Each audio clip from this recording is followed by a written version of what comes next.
número 1, primera de Pedro 4:1.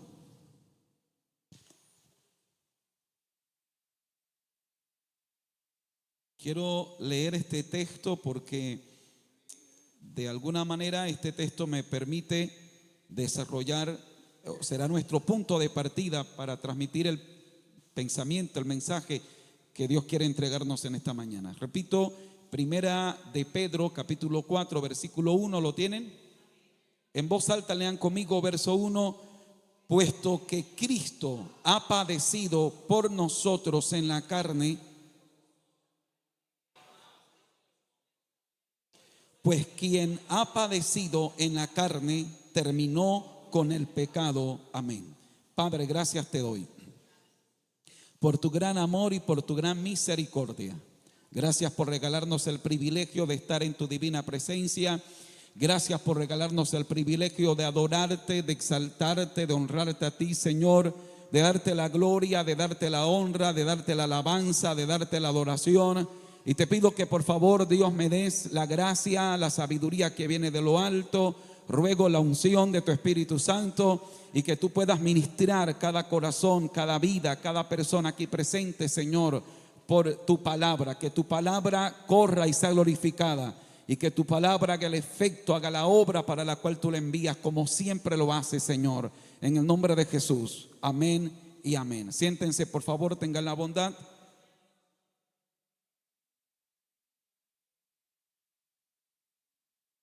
El título del mensaje para hoy es 3 generaciones con un legado de Dios. 3 generaciones con un legado de Dios. Cuando yo hablo de legado, me refiero con legado a una encomienda. Me refiero con legado a una tarea que se asigna, pero un legado puede ser no solo una tarea que se asigna, sino que un legado puede ser un pensamiento, una filosofía, una conducta que de alguna manera se logra transmitir, se hereda. Un legado puede ser en ese sentido una visión, una cosmovisión de la vida que se logra transmitir. Y en ese sentido yo quiero hablar de 3 generaciones con un mismo legado, y que ese legado además es un legado divino, es un legado que recibieron del Señor. La palabra generaciones, ya ustedes se habrán enterado que es nuestro lema, generaciones. ¿Cuántos sabían que el lema para el próximo año es generaciones? Generaciones. Y el sentido de nuestro lema, y en los próximos días, por lo menos hasta enero, voy a estar refiriéndome directa o indirectamente sobre el lema de generaciones, como acostumbramos a hacerlo. Pero la palabra generaciones en el contexto de nuestro lema implica la responsabilidad de poder transmitir, es decir, esta generación poder transmitirle a las próximas generaciones, los padres transmitirle a sus hijos, primero la fe, nuestra fe en el Señor. Segundo, transmitirle el servicio a Dios, el predicar la palabra del Señor. Y tercero, transmitir el espíritu de adoración, que nosotros y así también las generaciones futuras aprendan a adorar a Dios y que podamos transmitirlo. Es decir, esta generación que hoy somos los padres, le podamos transmitir a los hijos y que los hijos le puedan transmitir a nuestros nietos. Y de esa manera las generaciones sean afectadas por el mensaje del Señor, por la fe y por la obra de nuestro amado Salvador Jesucristo. ¿Cuántos pueden dar la gloria, la honra y la alabanza al Señor? Bien, y yo quiero utilizar, tratando de ir más o menos en esa dirección, quiero utilizar esta palabra titulando nuestro tema 3 generaciones con un legado de Dios. Me voy a referir a 3 generaciones que representan, o quiero representarlas con por lo menos las últimas 3 dispensaciones. Usted sabe que nuestra teología es dispensacionalista. Hay una teología que es pactista, que entiende la forma como interpreta la Escritura desde un marco teológico diferente al nuestro. Nosotros somos dispensacionalistas. Dispensacionalista significa que creemos que Dios administra su trato con el hombre en especialmente 7 tiempos diferentes. ¿Alguien me puede ayudar? ¿Cuáles son las 7 dispensaciones de las que hablamos? ¿Quién me recuerda? A ver. Primero la inocencia, segundo conciencia, luego gobierno humano, luego, después de gobierno humano, promesa, luego la ley, luego la gracia. Y la última dispensación la conocemos como la ira o la gran tribulación. Muy bien. De esa manera entendemos que Dios desde la historia, desde los inicios, desde los albores de la humanidad, ha tratado con la humanidad. Cada una de estas dispensaciones tiene ciertas particularidades. Las 3 últimas han sido la gracia, en la cual estamos en la actualidad, la ley y la promesa. ¿Ok?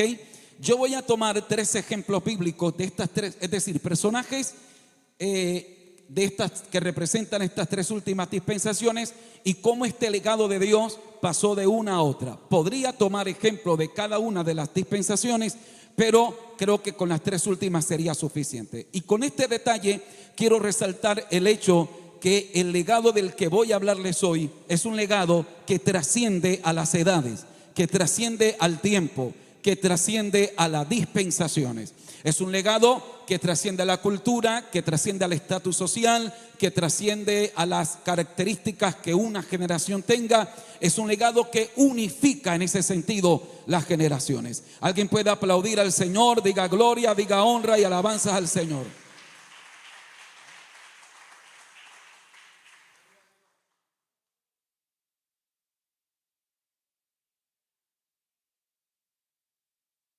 Gloria al nombre del Señor.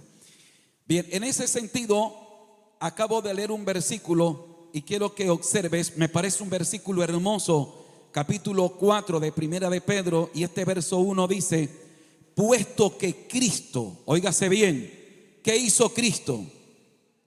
Primero padeció, pero padeció porque le gustaba padecer o tuvo un propósito, un objetivo para padecer. ¿Y quién era ese propósito? Nosotros. Cristo padeció por nosotros. Ahora, ¿padeció en su condición de Dios? No, porque Dios no padece. Es omnipotente, es eterno. Él no siente fatiga, Él no se cansa, Él no se duele. Dios en su estado divino, Él es decir, no está sujeto a las condiciones a las que nosotros estamos sujetos. Así que para padecer, ¿qué hizo? Se humanó, se encarnó, se hizo hombre. Y cuando se hizo hombre, padeció, sufrió. ¿Por quién lo hizo? Por nosotros. Así que Cristo padeció por nosotros. ¿Cuántos alaban la gloria del Señor? Y padeció en la carne, es decir, Él lo vivió, Él lo experimentó, Él lo vivió, lo sufrió. Por eso el escritor a los Hebreos dice que no tenemos un sumo sacerdote que no se pueda compadecer de nosotros. Por el contrario, tenemos a un sumo sacerdote que fue tentado en todo, pero sin pecado, que además padeció siendo tentado y que por lo tanto es poderoso para socorrer a los que padecen tentación. Dios no necesita experimentar el dolor para conocerlo. Él es omnisciente. Es decir, el Señor no se encarnó para saber qué se siente el dolor. Él lo conoce todo, Él lo sabe todo. Entonces Él se encarna para hacer posible 2 cosas, entre muchas resalto 2 cosas. Primero, para poder sufrir, para poder morir, porque Dios no puede morir. Dios no puede morir. Pero el que murió en la cruz del Calvario, ¿era Dios o no era Dios? Dios no puede morir, Él es eterno. Pero el que murió en la cruz del Calvario era Dios. Así que Él se humanó para poder morir. Estoy hablando en su condición humana. Así que primero, se humana para poder cumplir, consumar la redención. Y segundo, se humana para identificarse con el hombre, para poder ser el pariente cercano que podía redimir al hombre. Un ángel no puede redimir al hombre caído. Y Dios, en condición de Dios, no puede redimir al hombre caído. Tiene que ser un hombre, un cordero perfecto, inmolado. Tenía que ser un hombre, pero sin defecto. Tenía que ser un hombre, pero sin mancha alguna. Porque un pecador no puede morir por otro pecador. Así que Cristo se humana, y aunque Él fue tentado en todo, lo fue sin pecado, para identificarse con nosotros, para identificarse como nuestro hermano mayor. Y esto es hermoso. A ver, si tú no sabes lo que es un dolor de muela a medianoche y que no tienes ni una aspirina por ahí en tu casa, bueno, tú podrás ver a otro que tiene dolor de muela y le podrás decir a él, no sea cobarde, está llorando porque le duele la muela. Pero cuando usted sabe lo que es ver el reloj 12 de la noche, 1 de la mañana, y cuándo es que va a amanecer, que necesito ir a una farmacia a hacer algo, usted se puede identificar con el otro. ¿Sí me hago entender? Y yo me siento mejor cuando quien me está ayudando es alguien capaz de identificarse conmigo. Porque si yo no soy capaz de identificarme contigo, mi palabra, mi consejo, lo que yo te diga, por más que yo me quiera esforzar por entenderte, jamás lo haré al punto de identificarme contigo. Jesucristo se humanó para identificarse contigo. Jesucristo se humanó para decirte: yo sé lo que tú estás viviendo, yo lo viví también. Yo sé lo que tú estás sintiendo, yo lo viví también. Yo también lloré, yo también me cansé. Yo también dije: Padre, si es posible, pasa de mí esta copa, porque sentí una carga inmensa que sentía que no podía. Así que Jesús se humanó para identificarse con nosotros, para decirnos: yo, quien te puedo socorrer, soy alguien que vivió por lo que tú estás viviendo, pero con una diferencia. Con una diferencia. Si alguien me va a enseñar algo y tiene la experiencia, pero la experiencia que tiene es de fracaso, es decir, bueno, yo pasé por aquí, pero me equivoqué en todas las partes. Bueno, ok, él se puede identificar conmigo en cierto punto, pero no es confiable. ¿Me estoy haciendo entender? Sí, él conoce el camino y él vivió, pero él me está diciendo que se equivocó en todas las partes. Jesucristo es alguien que conoce el camino, pero él puede decirnos: yo conozco el camino y acerté en todas las partes. O sea, yo viví, yo sufrí, pero no fallé. Entonces, yo te puedo guiar, conozco el camino, lo viví, lo atravesé y me mantuve sin falla, sin pecado. Alguien aplauda fuerte al Rey de Reyes y Señor de Señores. Por eso dice el escritor a los hebreos: puesto los ojos en Jesús, el autor y consumador de la fe, el que inicia y culmina la fe. A su nombre sea toda la gloria en esta preciosa hora.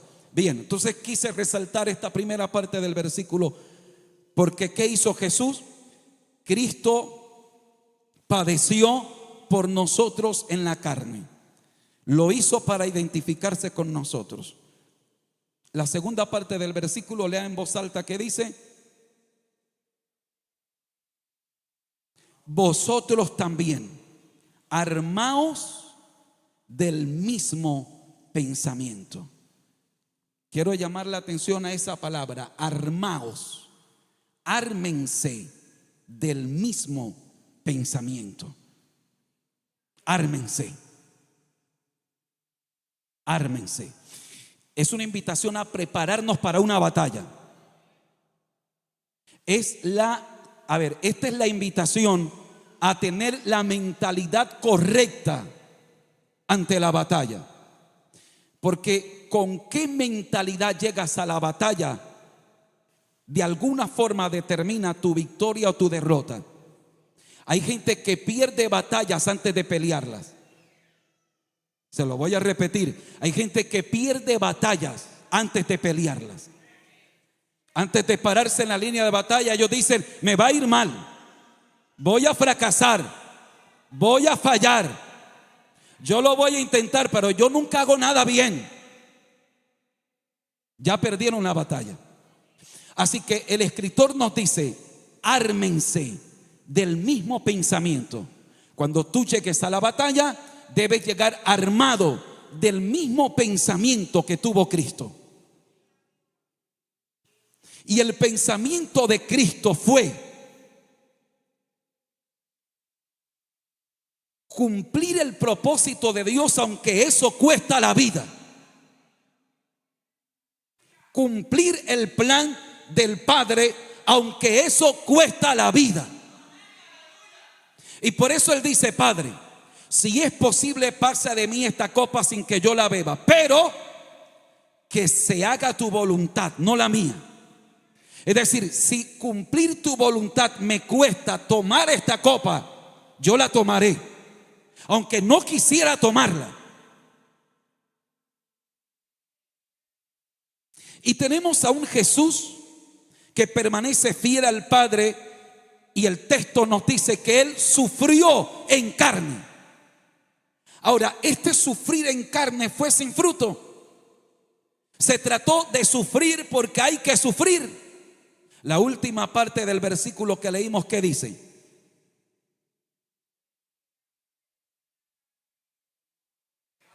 Ese sufrimiento en la carne dio como fruto la derrota del pecado. O sea, no es un sufrir porque quiero sufrir, es un resistir porque estoy en un combate y voy a lograr la victoria en este combate. Y ese combate es contra el pecado, contra la maldad. ¿Cuántos alaban la gloria del Señor? Yo no sé si alguien aquí diga: me voy a armar con ese pensamiento, me voy a armar con esa misma mentalidad que tenía mi Señor, yo me voy a armar igual con Él. Bueno, parece que no le sonó como mucho la idea a usted, ¿no? Yo creo que los tengo aquí en cuerpo, pero la mente de algunos percibo que está no sé a dónde. A ver, gríteme un gloria a Dios bien fuerte. No, grita un gloria a Dios para que ayudes a aterrizar al vecino tuyo que todavía viene de viaje. A ver, grita un gloria a Dios bien fuerte en esta mañana.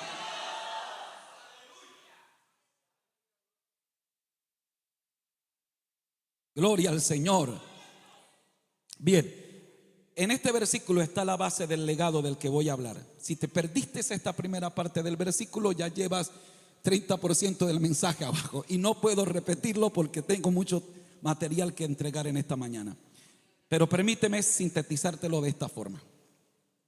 El Señor Jesucristo padeció en carne, sufrió. El Señor Jesucristo pasó por todos los dolores que el ser humano puede pasar, pero lo hizo triunfando sobre el pecado. Venció. Es decir, Él dio fruto en medio del dolor, en medio del sufrimiento. Ese es el punto. Jesucristo nos dio la redención a través del sufrimiento. Para redimirnos, Él sufrió. Él, para poder redimirte a ti, sufrió en la cruz del Calvario. Y el legado que nos deja es: ármense del mismo pensamiento mío. Es decir, por medio del sufrimiento alcancen la victoria. No hay victoria si no hay guerra. No hay victoria si no peleas la batalla. Así que el legado es: vamos a fructificar en medio de la aflicción. Vamos a avanzar en medio del combate. Vamos a crecer en medio de las dificultades. Las circunstancias adversas no nos van a estancar, sino que vamos a avanzar. Las pruebas las dificultades, los sufrimientos, las enfermedades, todo lo que podamos llamar como tribulación, eso no es la causa para detenernos, sino el escenario donde el creyente triunfa. Se lo voy a repetir porque algunos no terminan de aterrizar todavía aquí en la iglesia. Sufrimientos, enfermedades, problemas en la familia, problemas económicos, situaciones adversas en el trabajo, situaciones difíciles dentro de la misma iglesia, no son la excusa para estancar al creyente. Es el escenario donde el creyente logra la victoria. Es el campo donde el creyente está peleando para levantar la bandera de la victoria. Ese es el legado que nos dejó nuestro Señor Jesucristo. Él sufrió en carne, pero fue en la carne donde Él venció el pecado, destruyó el cuerpo del pecado. A su nombre sea la gloria. Mira a tu vecino y dile: vecino, lo que tú estás viviendo en tu entorno es tu campo de batalla donde vas a obtener la victoria. Pelea.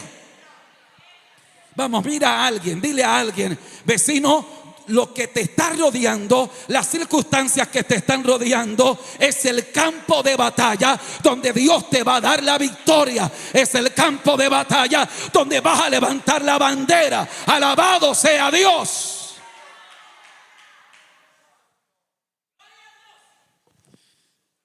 Ármate de ese pensamiento de Cristo. Ok, primer ejemplo que quiero que miremos está en Génesis capítulo 41, por favor. Voy a tomar 3 ejemplos, dispensaciones diferentes, generaciones diferentes, pero el mismo legado, el patrón se repite. Podría ser esto desde Génesis hasta Apocalipsis, y encontramos el mismo código en una y en otra generación de los que son el pueblo de Dios. Génesis capítulo 41, ¿lo tienen? Espérese que yo no.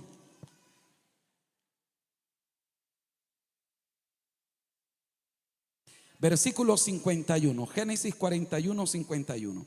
A ver, ¿usted sabe, alguien aquí conoce al José de la Biblia? El hermano, el hijo de Jacob, de Israel, ¿ok? A ver, ¿cuántos leyeron alguna vez la historia, escucharon la historia de este José, el soñador?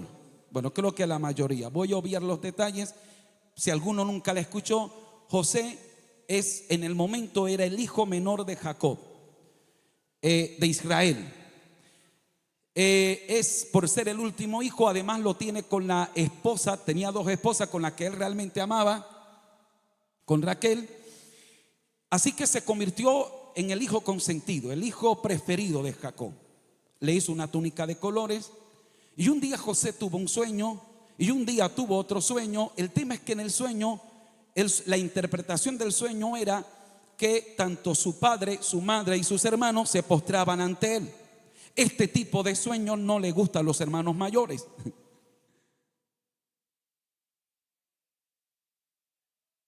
Cuando el hermano mayor ve que el hermano menor tiene como ínfulas de que yo soy tu líder, siempre hay como esa pelea de yo soy mayor que tú. Yo soy mayor que tú. Así que esto generó un asunto de envidia y de celo. Los hermanos intentan matar a José, no lo logran matar, lo terminan vendiendo como esclavo, termina en Egipto, y lo que parecía que era el fin de José realmente era Dios llevándolo a la tierra del cumplimiento, a la tierra de su cumplimiento. Allí lo está llevando Dios a José en realidad, y allí se desarrolla la historia.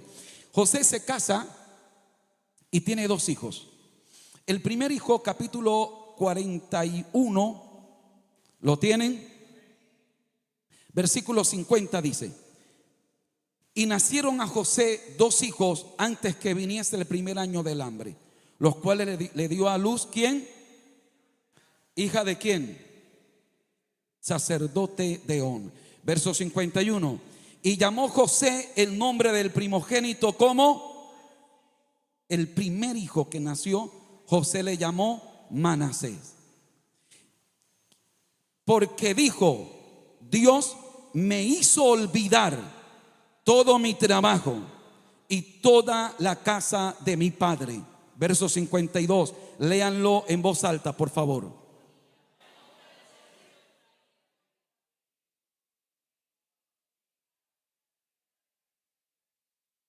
Aquí está el legado. Y llamó el nombre del segundo Efraín, porque dijo: Dios me hizo fructificar. Pero ¿dónde lo hizo fructificar Dios? Diga conmigo: la tierra de mi aflicción. Ok, José tiene dos hijos. El primer hijo le llama Manasés. Manasés significa olvidar o el que hace olvidar. El primer hijo tiene una carga emocional muy fuerte para José. Marca una etapa en la vida de José. Este primer hijo le revuelve a José todos los sentimientos, todo lo amargo que a José le tocó vivir en la casa de su padre. El celo, la envidia, cómo lo intentaron matar, todo lo que José vivió. Así que cuando José tiene su primer hijo, José está todavía tan marcado por esa experiencia que José le llama a su hijo Manasés. Pero ¿qué hay en la mente de José? En la mente de José está: voy a olvidar toda la casa de mi padre. El problema es que en la casa de su padre no solo hubo una experiencia de celo, de envidia. En la casa de su padre hubieron los sueños. Los sueños nacieron allí en la casa del padre. En medio de la envidia, en medio de los celos, en medio de todo lo que había en la casa del padre, allí nacieron los sueños de José. Y olvidar la casa del padre era olvidar todos los planes de Dios. Era olvidar los propósitos de Dios. Pero esta primera etapa, marcada por su primer hijo, marca esa etapa de dolor. Marca la etapa de un alma que está herida, un creyente que está herido y siente que la solución es olvidar. Esta es la etapa donde se cree que perdonar es olvidar. Perdonar es olvidar. No, perdonar no es olvidar. Perdonar es recordar sin dolor. Pero esta es la etapa donde se intenta decir: me voy a olvidar de lo que Dios me habló, me voy a olvidar de los propósitos de Dios, voy a hacer a un lado lo que Dios me dijo, me voy a ir de la iglesia, me voy a ir de la casa, me voy a ir de todo el mundo, me voy a aislar. ¿Por qué? Porque me han herido. Y esta es una etapa en la vida donde nos escondemos, nos ocultamos, donde pensamos que al desconectarnos del mundo se acaba el problema. Pero José está cargando con el dolor en el alma. El dolor no está en la casa del padre, el dolor está con él en Egipto.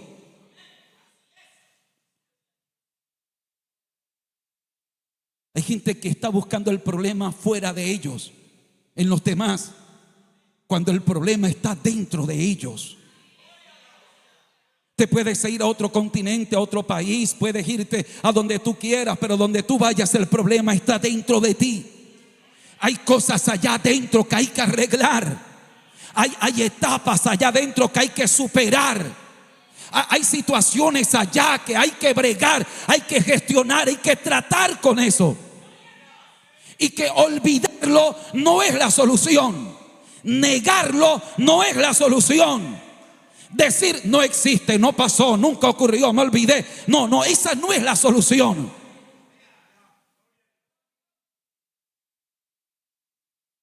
Así que Manasés representa para José esa etapa de dolor en su vida, esa etapa de quebranto, esa etapa de sufrimiento, esa etapa por la que todos vivimos o viviremos, pero nos gustaría desaparecer. Nos gustaría que no existiera en nuestras vidas. Quisiéramos que nunca hubiese habido un Manasés en nosotros. El tema es que Manasés es el primer hijo, y el primer hijo tiene un grado especial en la familia. Es la primera experiencia. El primer hijo trae honor a la familia. El primer hijo representa la fuerza de la casa, representa el liderazgo de la casa. El primer hijo es, para uno padre, el primer hijo es mi relevo inmediato, es a quien yo veo, es a quien yo comisiono. Mi primer hijo representa eso. Manasés es la primera experiencia, y la primera experiencia determina el resto, el curso del viaje. ¿Me hago entender? La primera experiencia. La primera experiencia de alguna manera te puede llevar a pensar que lo demás no tiene sentido. Si José se queda solo con Manasés, su vida se atraparía en la intención de olvidar todo, de negar todo y quedarse en el sufrimiento, en el vacío existencial. No iba a tener éxito, porque cuando tú no briegas con tu pasado se convierte en un fantasma que te va a perseguir siempre. Cuando tú dejas capítulos de tu vida inconclusos, cuando tú dejas etapas de tu vida inconclusas, cuando tú no cierras etapas, cuando tú no culminas etapas en la vida, cuando dejas asuntos pendientes y lo vas acumulando y lo vas acumulando y lo vas acumulando, tarde que temprano eso se convierte en fantasmas que vienen a atormentar. En el matrimonio, cuando en el matrimonio dejamos peleas inconclusas y para no complicar las cosas decimos no, ya, todo bien, no pasó nada, y no lo gestionamos, no lo hablamos, no lo concluimos, eso se va guardando, pero no desaparece. Nosotros queremos olvidarlo, pero eso realmente queda ahí. Y llega un momento en que de pedacito a pedacito hay un fantasma que viene a aparecer cuando menos lo esperamos. Eso ocurre cuando dejamos cosas inconclusas detrás nuestra. Y José está en esa etapa de la vida en la que él quiere olvidar y terminar con todo. Pero termina José y nace su segundo hijo.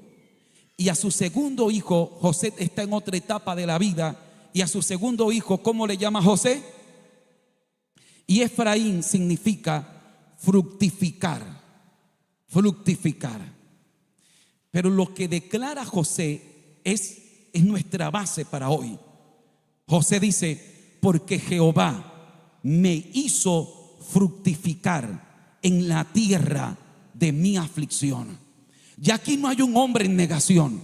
Ya aquí no hay un hombre diciendo, todo el mundo me hirió, todo el mundo me quedó mal, yo voy a olvidar a todo el mundo, es más, hasta de mi papá me voy a olvidar. No, aquí no hay un hombre en esa actitud. Aquí hay un hombre que está diciendo, oye, Dios me hizo fructificar aquí en la tierra de mi aflicción. Primero, él reconoce, Dios me hizo fructificar. Yo tenía a Manasés cargado en mis brazos. Yo decía, Manasés es lo único. Yo voy a olvidar. A mí me hicieron daño. Yo voy a olvidar a la casa de mi padre, a todo el mundo. Hasta aquí llegó. Y José estaba allá en el cuarto de la depresión y sintiendo que la vida había sido injusta con él. Hasta cuando de repente Dios lo sorprende. Y su esposa dice, José, estoy embarazada otra vez.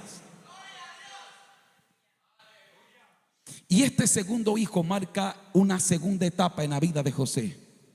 Y José dice, le voy a llamar Efraín, porque Dios me hizo fructificar aquí, en la tierra donde me calumniaron, en la tierra donde me vendieron como esclavo, en la tierra donde me olvidaron en la cárcel, en la tierra donde me ofendieron, aquí en la tierra donde se suponía que iba a morir como esclavo. Esta es la tierra de mi aflicción, la tierra donde yo he estado sufriendo todos estos años. Aquí Jehová me hizo fructificar. Y me llama la atención porque José le da los créditos a Dios. José dice, Jehová me hizo, Jehová, yo fructifiqué porque Él me hizo fructificar. Yo pensé que todo había acabado, yo pensé que todo había terminado, yo estaba en el suelo, pero Dios me hizo levantarme. Es que hay momentos en los que literalmente sentimos todo acabó y sentimos la mano de Dios empujándonos. Levántate, sigue. Levántate, sigue. Si no, pregúnteselo a Elías. Está debajo del enebro diciendo: basta ya, Jehová, quítame la vida. Yo no soy mejor que mis padres. Yo lo que me quiero es morir. Y viene Dios a mandarle un ángel a decirle: levántate, come y bebe, porque largo camino te resta. Es como Dios diciéndole: yo te voy a hacer volver a las alturas. Tú bajaste al desierto, pero yo te haré fructificar. Yo te voy a levantar. Ese es Dios, ese es Dios. Es el Padre que coloca la mano en la espalda de su hijo y dice: hijo, avanza, tú puedes. Hijo, no te quedes, puedes. Hijo, sé que tienes miedo, pero yo pasé por lo que tú estás pasando. Sigue, camina, camina. Jehová me hizo fructificar. Yo no podía, yo sentía que no podía hacerlo, pero Jehová me hizo fructificar. Es que yo tenía barreras delante mío, es que yo tenía piedras delante mío, pero Jehová limpió el camino. Yo sentía que no tenía fuerza, pero Jehová me dio las fuerzas. No sé si alguna vez experimentaste que estabas en esos momentos de la vida en los que sentías que ya no podías más, que hasta ahí vas a llegar, que hasta ahí llegaría todo, cuando de repente buscaste esos momentos a solas en tu habitación, en tu casa, en la iglesia, doblaste tus rodillas y empezaste a orar y empezaste a orar, y de repente empezaste tal vez a llorar, a sentir esa unción, esa presencia de Dios, ese Espíritu Santo que fue metiéndose, y de repente tú sentiste algo especial. Y cuando tú te arrodillaste a decirle: Señor, ¿sabes qué? Hasta aquí llegué, esto se acabó. Pero mientras estás allí, empiezas a sentir esa fuerza del Espíritu, esa administración de Dios. Y cuando tú te paras de allí, te paras diciendo: Señor, ¿qué es lo que hay que hacer? Señor, ¿a dónde es que hay que ir? Señor, ¿qué tú quieres que yo haga? Al nombre de Cristo sea toda la gloria, aleluya. Así que José dice: Jehová me hizo fructificar en la tierra de mi aflicción. Él me hizo fructificar en la tierra de mi aflicción. ¿Cuántos alaban la gloria del Señor? Al nombre de Cristo sea toda la gloria. Ahora, ¿cuál es la tierra de tu aflicción?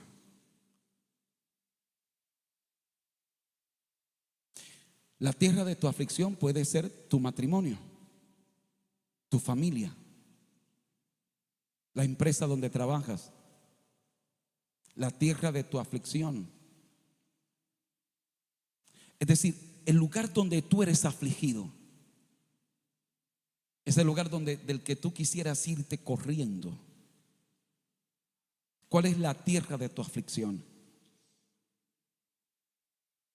Para algunos, la tierra de su aflicción es un estado espiritual en el que han caído de desánimo. Para algunos, la tierra de su aflicción es un estado de enfermedad, una crisis económica, una deuda. Es la tierra de tu aflicción. Es el lugar, el sitio donde estás siendo afligido. Es la tierra de tu aflicción. Pero tenemos un legado. El legado es crecer, avanzar, fructificar en la tierra de mi aflicción. La tierra de mi aflicción no es la excusa para yo estancarme. Es el campo de batalla donde voy a fructificar, donde voy a tener la victoria. La tierra de mi aflicción. ¿Y sabes por qué voy a fructificar en la tierra de mi aflicción? No porque yo sea muy inteligente, no porque yo soy muy poderoso, porque Dios me hace fructificar. Porque Él dijo: pelea la buena batalla de la fe. Porque Dios respalda a los que pelean, los que se cruzan de brazos en la tierra de la aflicción. Dios no tiene compromiso con ellos, pero los que empuñan la espada en la tierra de la aflicción, los que dicen: tengo el alma herida, pero voy a pelear. Estoy herido, estoy dolido, pero voy a pelear. Oye, estoy en esta tierra de aflicción, pero voy a pelear. A ellos Dios los respalda. A ellos Dios les dice: pelea, que estoy contigo. Pelea, que estoy a tu lado. Pelea, que te voy a respaldar. La tierra de la aflicción es el campo de batalla donde Dios te va a dar la victoria. Es el campo de batalla donde Dios te va a promover. Es el campo de batalla donde Dios te va a ascender. La tierra de tu aflicción no es una maldición. La tierra de tu aflicción es el campo de batalla donde Dios te va a pulir, donde Dios te va a preparar para lo que viene, donde Dios te va a hacer crecer. La tierra de tu aflicción no es una maldición, no es un castigo. Es el campo de batalla donde Dios te va a permitir levantar banderas de victoria. Alabado sea Dios. Oh, aleluya. Gloria al nombre del Señor. La tierra de mi aflicción. Ese es un legado. Ese es un legado. Es un legado que tenemos. Es un legado que los hombres de Dios y las mujeres de Dios tenemos.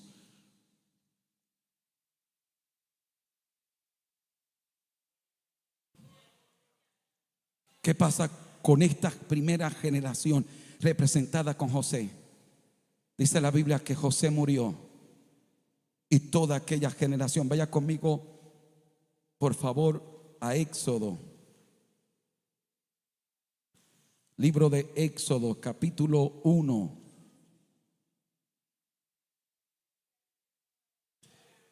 ¿Cuántos alaban la gloria del Señor?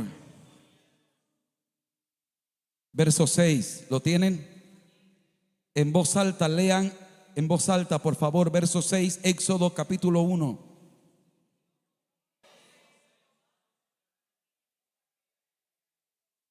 Ok, y murió José, el hombre que nos entrega el legado de fructificar en la tierra de mi aflicción. Murió.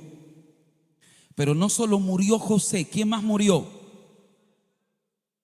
Murieron sus hermanos, los que le vieron a José fructificar en la tierra de la aflicción, los que intentaron matarlo, los que cuando le vieron venir, el uno le dijo al otro: allá viene el soñador, matémosle de una vez y veamos qué será de sus sueños. Y otro dijo: ¿para qué matarlo? Vamos a venderlo como esclavo. Lo echan en una cisterna, pero estaba vacía la cisterna. Lo venden a ismaelitas y esto lo revenden como esclavo en Egipto. Esos le vieron a José fructificar cuando llegó la hambre sobre toda la tierra. Fueron a Egipto y ya José era gobernador de Egipto. ¿Y sabe lo que pasó? Fueron y se arrodillaron ante José a decirle: véndenos pan, véndenos trigo, véndenos comida. ¿Cuántos alaban la gloria del Señor? Lo que Dios te dijo se va a cumplir. Lo que Dios te habló se va a cumplir. Por eso no reniegues si estás en la tierra de tu aflicción, porque allí es donde Dios va a cumplir lo que Él te habló. En la tierra de tu aflicción, en la tierra de tu aflicción, lo que Dios te habló se va a cumplir. Lo que Dios te habló se va a cumplir. Lo que Dios te habló, le hablo a alguien de parte de Dios en esta mañana. Lo que Dios te habló se va a cumplir, se va a cumplir. El diablo no tiene más poder que Dios. El brujo no tiene más poder que Dios. El hombre, quien quiera que sea, no tiene más poder que Dios. Lo que Dios habló se va a cumplir. Los sueños de Dios se cumplen. Y si estás en la tierra de tu aflicción, no pienses que estás lejos del cumplimiento de lo que Dios te habló, porque allí es donde se cumple lo que Dios habla, en la tierra de la aflicción. De tal manera que muere José, mueren sus hermanos. ¿Y quién más murió? Y toda aquella generación. La obligada pregunta es: ¿qué pasó con el legado de José? ¿Qué pasó con ese legado? ¿La gente siguió creyendo que se podía fructificar en la tierra de la aflicción? Los creyentes de la época abrazaron ese pensamiento. Los creyentes que siguieron después se armaron de ese pensamiento. Miremos lo que dice la Biblia, verso 7. Y los hijos de Israel, ¿qué hicieron? Fructificaron y se multiplicaron y fueron aumentados y fortalecidos. ¿En qué? En extremo. Y se llenó de ellos la tierra. Entre tanto se levantó sobre Egipto un nuevo rey que no conocía a José, y dijo a su pueblo: he aquí, el pueblo de los hijos de Israel es mayor y más fuerte que nosotros. Ahora pues, seamos sabios para con él, para que no se multiplique y acontezca que viniendo guerra, él también se una a nuestros enemigos y pelee contra nosotros y se vaya de la tierra. Entonces, ¿qué hicieron? Comisarios de tributos que los molestasen con sus cargas. Edificaron para Faraón las ciudades de almacenaje, Pitón y Ramasés. Pero cuanto más los oprimían, por favor, alguien grite conmigo este versículo 12, vamos a leerlo. Pero cuanto más los oprimían, tanto más se multiplicaban y crecían, de manera que los egipcios temían a los hijos de Israel. ¡Ja!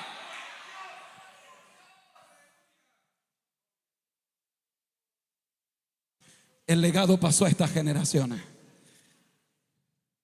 Esta generación de creyentes empiezan a multiplicar en la opresión. Lo oprimían, pero entre más los oprimían, más se multiplicaban y crecían. Ahora, hay unos detalles que me parece apropiado tenerlos en cuenta. Primero, la estrategia del faraón. El faraón teme a que ese pueblo está creciendo tanto, ese pueblo está creciendo de una manera tan acelerada, son más fuertes que ellos.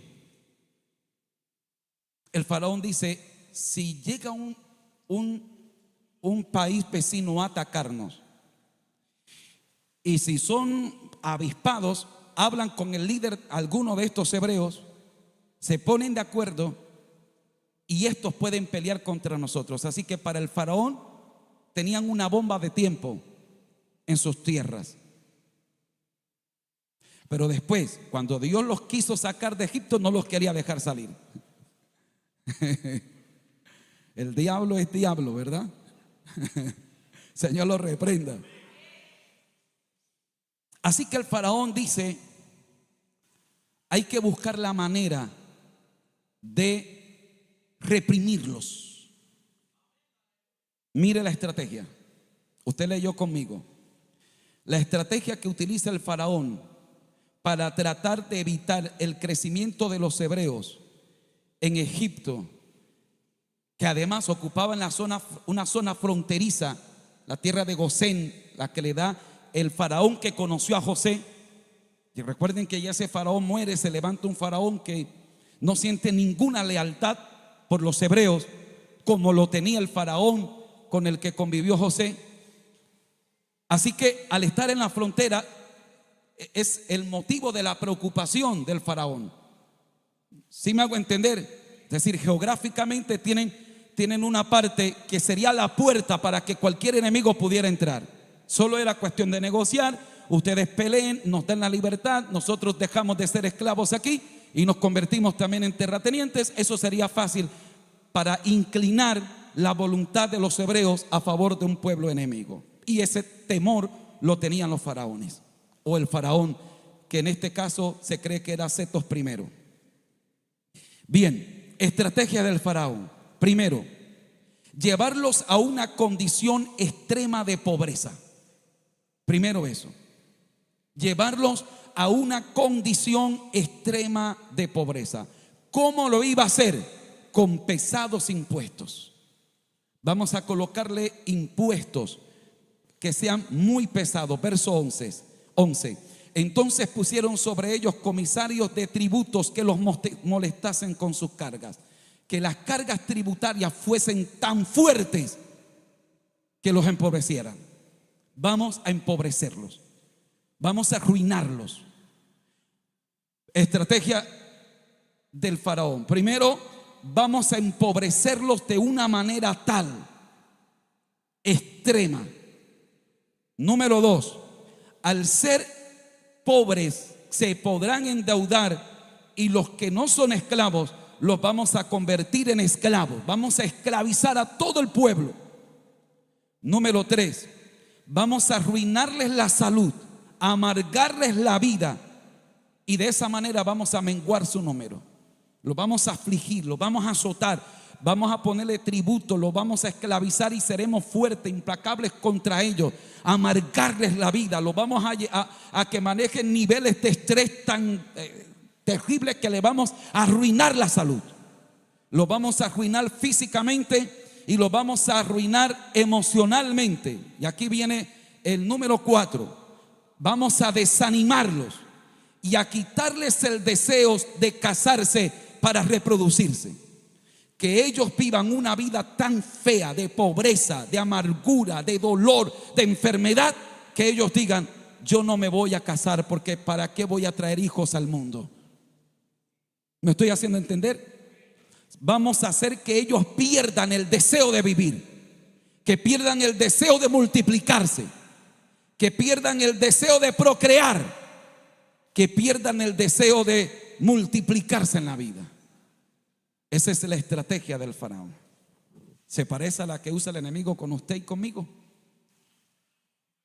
¿No le parece una fotografía a el modus operandi del enemigo hoy?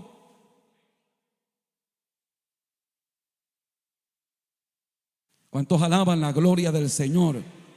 ¿Cuántos alaban la gloria del Dios Todopoderoso?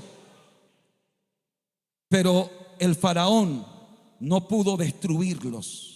Por el contrario, entre más el faraón los oprimía, entre más el faraón los azotaba, más se multiplicaban y crecían. Esa palabra crecer en el original es un verbo hebreo de una raíz que significa salir rompiendo. Es romper en el sentido de abrir una brecha, salir rompiendo, crecer.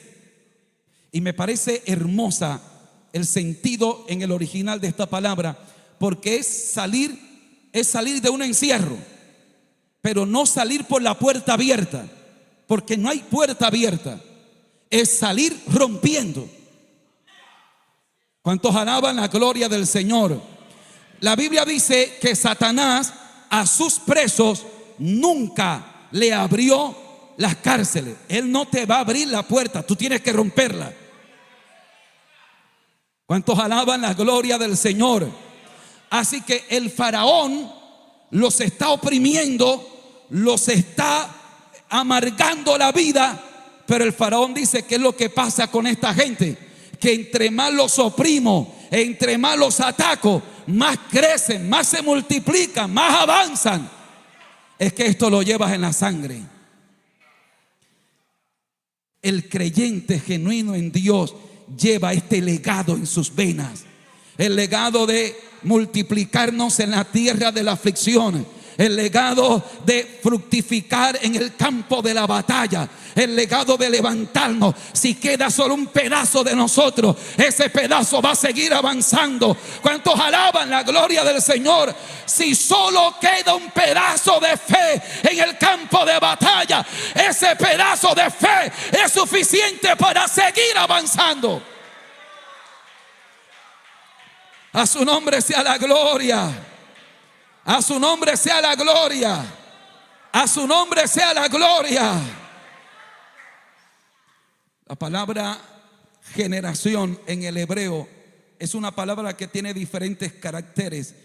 Resalto la palabra dor, que quiere decir círculo. En griego es esa palabra dor, que quiere decir círculo, indica a un grupo de personas de una época, de un contexto cultural similar, nacidos en la misma época. Pero esa palabra dor en el hebreo tiene un sentido más profundo. Se trata de personas que tienen una forma particular. Es un círculo de personas y que tienen una forma particular de ser, con características heredadas. ¿Cuántos alaban la gloria del Señor? Así que esa es generación. Es un círculo de personas. Un círculo. Los que están dentro de ese círculo tienen una forma particular de ser.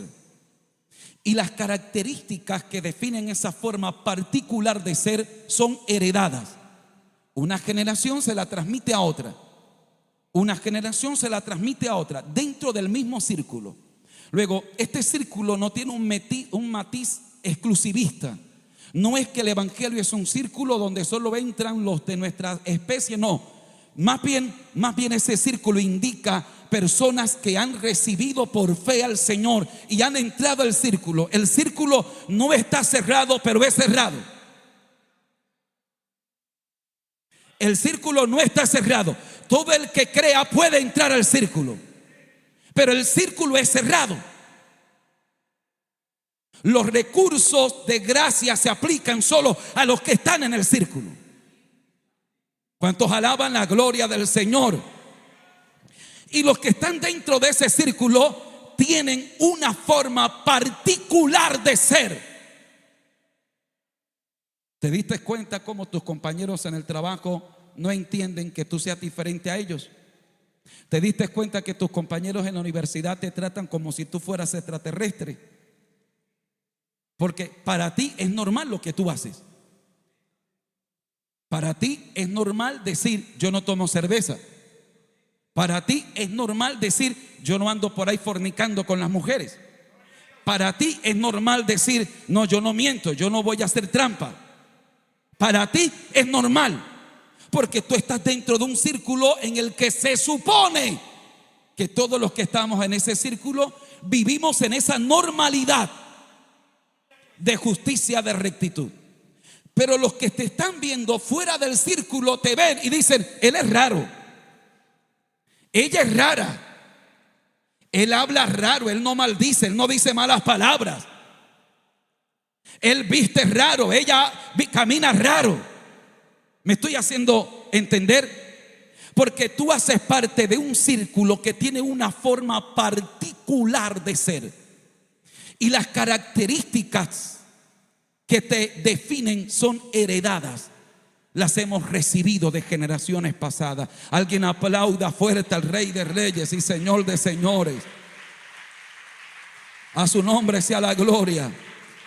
En griego, la palabra para generación puede ser la palabra genos,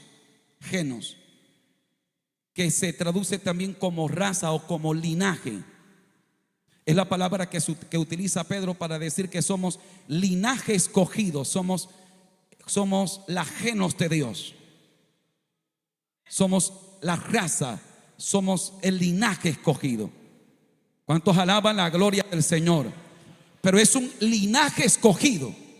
A ver, el ejemplo que se me ocurre puede ser el de los caballos. Hay caballos. Uno está acostumbrado a ver los caballitos que agarran por ahí para ponerle las carretas, y caballitos pequeñitos, flacos, los pobres que los tienen. Pues por fortuna estas personas, estas entidades que cuidan el medio ambiente cada vez hacen más presión y presionan a las personas que tienen estos caballitos para que les den un mejor trato. Pero hay caballos que son muy finos. Se dice que los caballos árabes son los más finos que hay, los más costosos. Las características que tienen esos caballos son extraordinarias. Son caballos que podrán costar miles de dólares. y son pura sangre. Entonces, la palabra para linaje escogido, la palabra genos, podríamos entenderla como estos caballos de pura sangre. O sea, ellos llevan en su ADN, en su genética, llevan unas características que los hacen únicos en su especie, pero que esas características ellos pueden transmitirla a otros. ¿Me hago entender? Ahora, lo llevan, son veloces porque lo llevan en su sangre. Tienen la capacidad de hacer unos pases lujosos. Tienen un porte esos caballos porque lo llevan en su sangre, en su linaje. ¿Me hago entender? Nosotros somos la genos de Dios. Hacemos parte de la generación que ha recibido un legado. Llevas el legado, lo llevas adentro. Yo no tengo que darte una cátedra para que tú soportes en la prueba que tú estás viviendo. A lo mejor nunca me escuches hablar un mensaje de lo que exactamente tú estás viviendo, pero llevas dentro de ti unas características que el Espíritu Santo ha puesto, que te hacen estar firme, aunque nadie te haya dicho cómo pelear esa batalla. Pero llevas dentro de ti unas características que te hacen estar de pie y pelear batallas que nadie te enseñó a pelear. Tal vez yo nunca logre explicarte el campo de batalla en el que podrás librar una batalla mañana, pero te puedo garantizar que el día que estés en ese campo de batalla, que tal vez nadie te advirtió de él, llevarás dentro de ti un legado que te hará fructificar en la tierra de tu aflicción, sin importar cuál sea esa tierra de tu aflicción. ¿Me estoy haciendo entender? Tercera generación y termino. Vaya conmigo, por favor, a 2 de Corintios.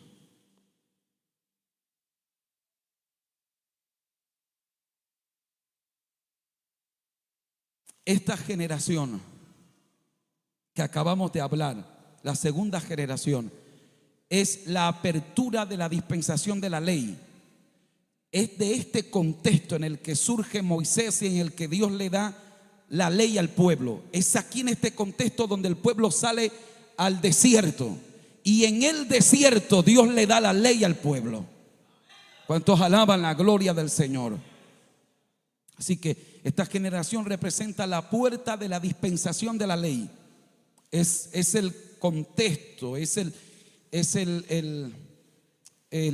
preparativo de la dispensación de la ley. Ahora acompáñenme por favor a 2 de Corintios. ¿Lo tienen?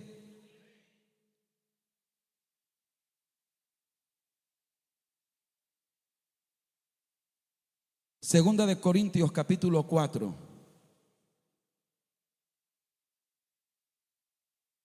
versículos 16 al 18. Si lo tienen, van a decir un amén muy fuerte.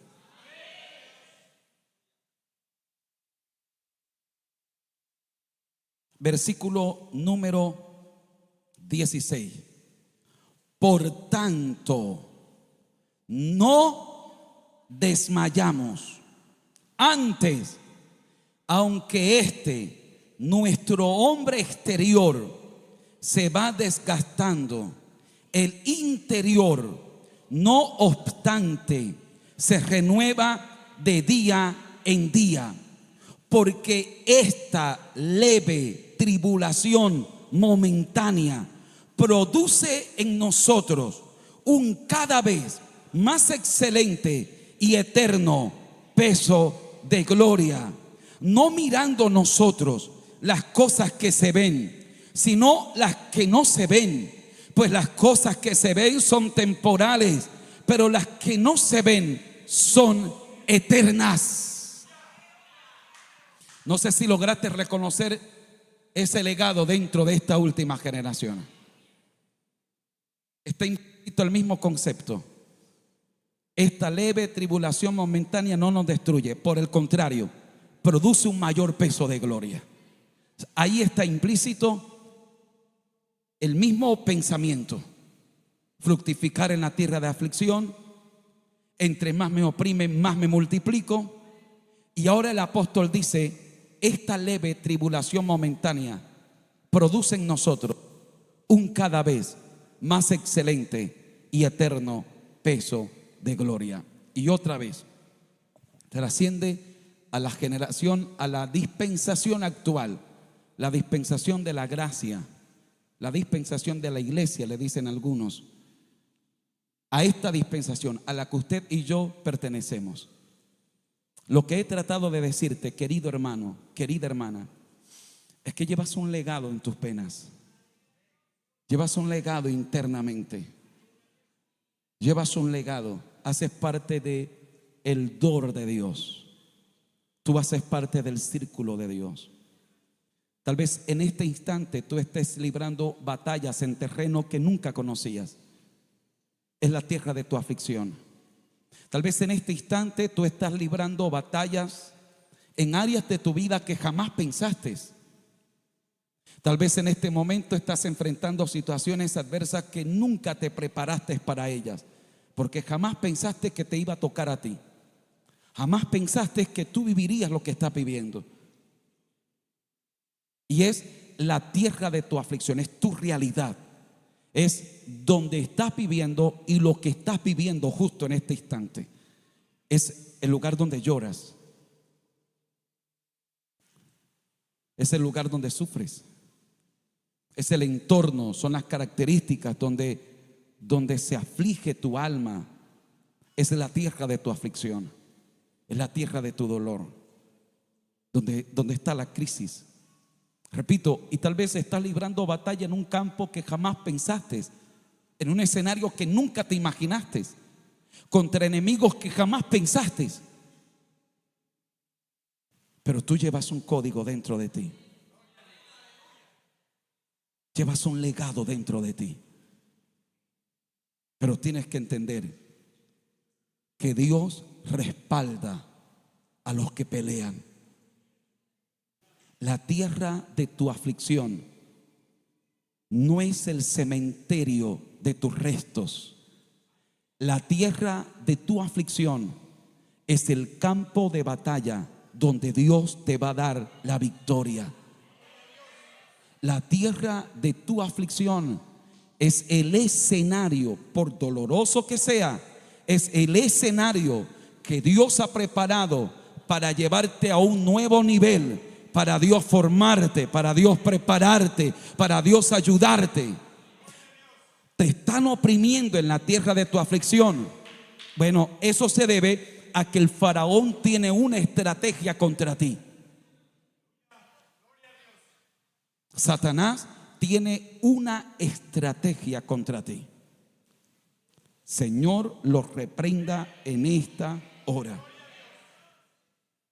Mi hermano Javier, Satanás no anda por ahí diciendo, a ver, ¿a qué cristiano? No, él monta toda una estrategia. Ya sé cómo lo voy a acabar a él. Ya sé cómo la voy a acabar a ella. Satanás dice, lo voy a hacer de esta manera y de esta manera y de esta manera. Pero ¿qué me importa a mí lo que el diablo planifique y haga? Si Jehová es conmigo, ¿quién contra mí?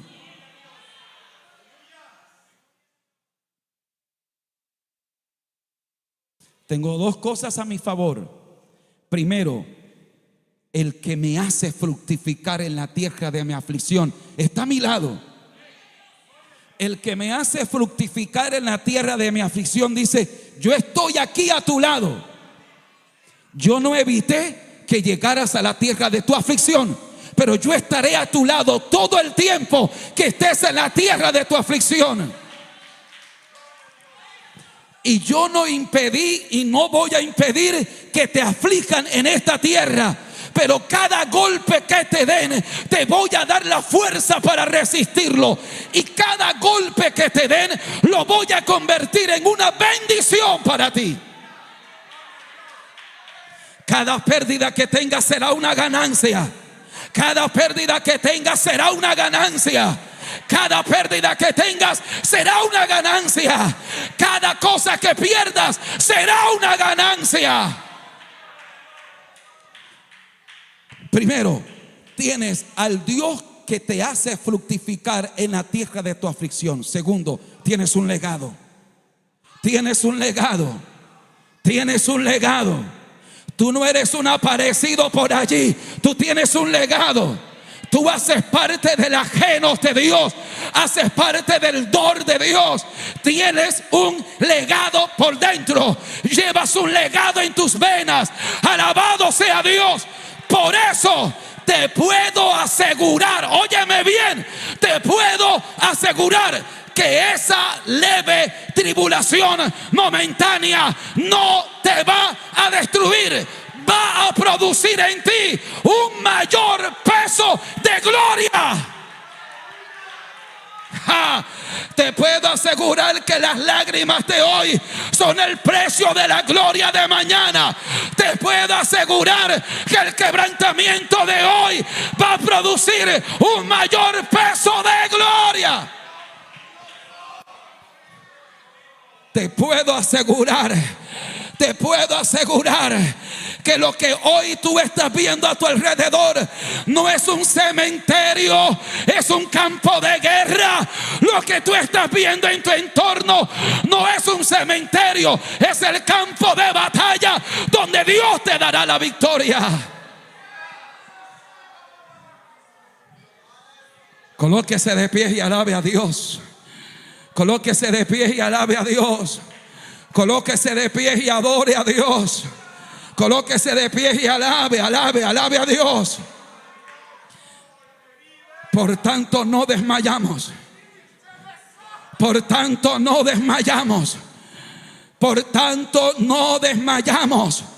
Antes, aunque nuestro hombre exterior se va desgastando, el interior no obstante se renueva de día en día.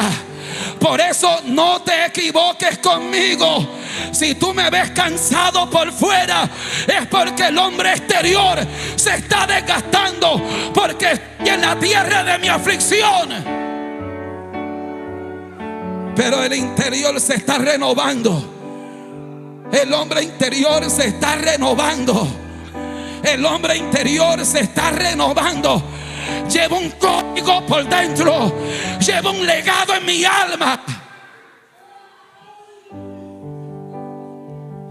Levante sus manos y adore a Dios. El legado de esta tercera generación implica, número uno, no desmayar, no perder el sentido, no desanimarse hasta morir, no acobardarse, no desistir, no desmayaré, no voy a desmayar. Aunque mi cuerpo exterior está enfermo, no voy a desmayar. Aunque estoy cansado, no voy a desmayar. Segundo, este legado implica renovarse a pesar del desgaste físico. Renovarse a pesar del deterioro físico. Usted podrá ver el cuerpo de ese hermano desgastado. Usted podrá ver el cuerpo de esa hermana desgastada por los años, por los problemas, por las enfermedades. Pero quiero que veas cómo está su espíritu. Quiero que veas cómo está internamente. Mira cómo puede adorar en medio de la prueba. Mira cómo puede alabar en medio del campo de la batalla. Soy esa generación. Somos esas generaciones. No sé si alguien me ayuda con la batería también, por favor. Somos esas generaciones. Somos esa generación. Somos esa generación. Somos esa generación que no va a permitir que el fuego se apague. Somos esa generación que no va a permitir que el fuego se apague. Somos la generación que ha recibido un legado de Dios. Y aquí en esta mañana está un pueblo que puede adorar en el campo de la batalla. Ribasanda. Oh, yo siento a Dios aquí, hermano. Siento a Dios aquí. Alaba la gloria de Dios. Soy esa generación que no permitirá que su fuego. Escúcheme. Ese legado implica desarrollar un mayor peso de gloria. Un mayor peso de gloria, un mayor peso de gloria. En medio de la aflicción, yo quiero un mayor peso de gloria. En medio del combate, yo quiero un mayor peso de gloria. Esa generación Levante su mano, vamos a adorar a Dios. no permitirá que su fuego se apague. Vamos a cantarle a Dios con todo el corazón. Levanta tus manos, cierra tus ojos. Vamos a decírselo con el alma.